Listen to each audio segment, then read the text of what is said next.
बिस्मिल्लाहिर्रहमानिर्रहीम। अस्सलाम वालेकुम दोस्तों।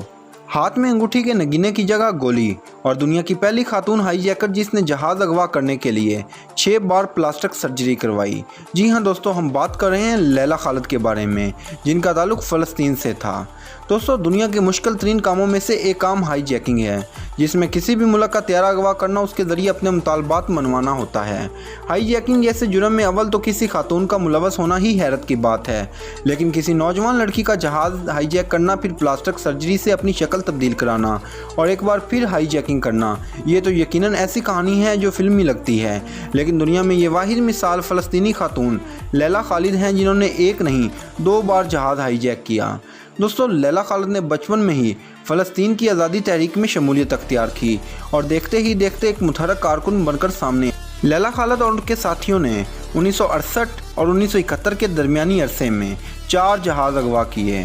फ़लस्तीन लिबरेशन फ्रंट में शमूलियत अख्तियार करने के बाद लैला खालिद ने पहला जहाज़ 29 अगस्त 1969 को अगवा किया। ये बोइंग 707 जहाज़ था।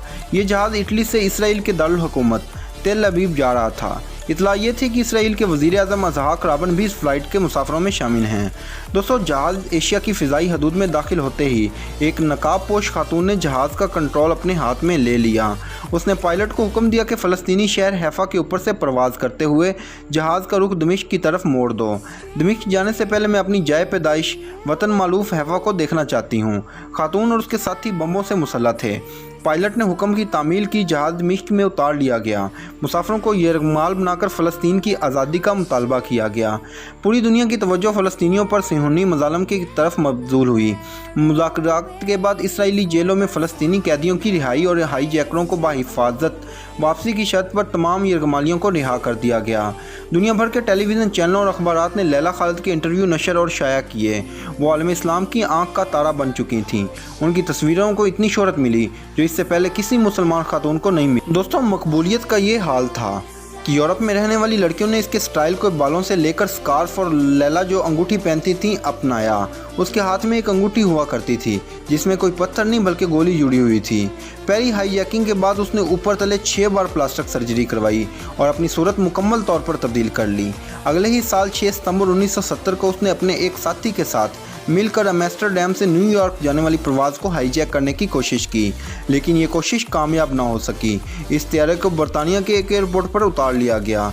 लैला के साथी को गोली मारकर हलाक कर दिया गया, जबकि उसे गिरफ्तार कर लिया गया। 1 महीना भी नहीं गुजरा था कि फ़लस्तीनी जांबाजों ने एक और तैयारा अगवा किया। मुसाफिरों को यरगमाल बनाया। मुज़ाकरात की मेज़ पर लैला खालिद की रिहाई का मुतालबा किया। यूँ लैला खालिद को कैद से रिहाई मिली। दोस्तों, अपनी खुद नौशत सवाना उम्री माई पीपल शेल लाइव में उन्होंने अपनी कहानी लिखी है। ये दिल को दहला देने वाली कहानी है। ये किताब 1973 में शाया हुई, जबकि लैला खालिद की ज़िंदगी पर फिल्म 2005 में बनी। फिल्म का नाम लैला खालिद हाईजैकर है और इसे एम्स्टर्डम के फिल्मी मेले में बहुत ज़्यादा पजीराई मिली। दोस्तों, अल्लाह की राह में एक बार निकल कर तो देखें।